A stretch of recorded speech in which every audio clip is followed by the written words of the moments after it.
बिस्मिल्लाहिर्रहमानिर्रहीम। आज मैं आपके साथ शेयर करूंगी बहुत सिंपल समर रायता। बनाना स्टार्ट करते हैं। सबसे पहले इंग्रेडिएंट्स पेन डाउन कीजिए।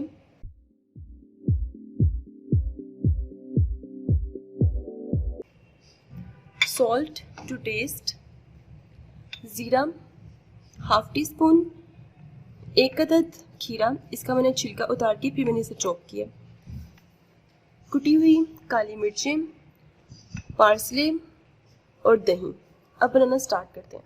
बाउल में तमाम इंग्रेडिएंट्स ऐड करते जाएं।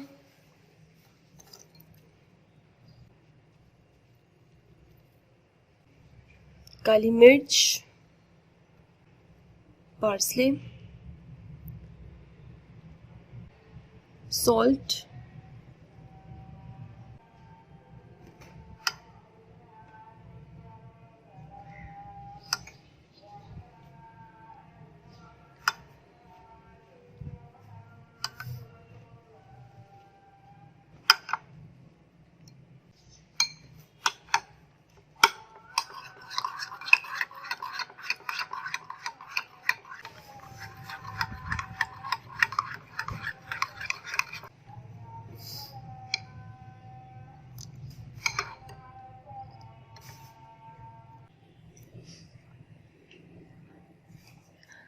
समर रायता रेडी है। आप इसे ट्राई करें। मेरे चैनल को लाइक करें, सब्सक्राइब करें, शेयर करें।